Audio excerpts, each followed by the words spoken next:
पालनहार, रथमा हो के सवार चलत है जगत के पालनहार।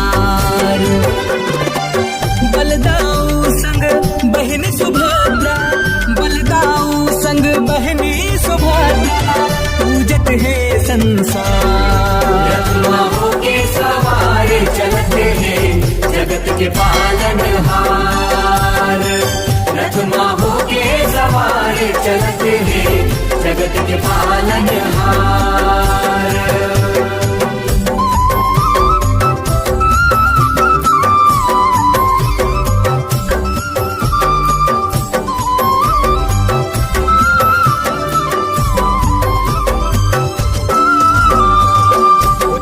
जननी के को रामा लीलापन दिखाए, भगतन के दुख पीर हरे बल धरा धाम माए।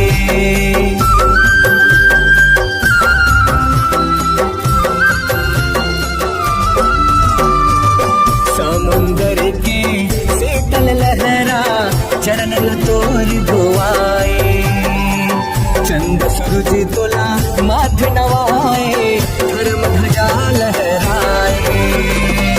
जग है अनाथ बिना तरनाथ, जग है अनाथ बिना तरनाथ, बहती है कृपा के धार। रथमा हो के सवार चलत है जगत के पालनहार, रथमा हो के सवार चलत है जगत के पालनहार।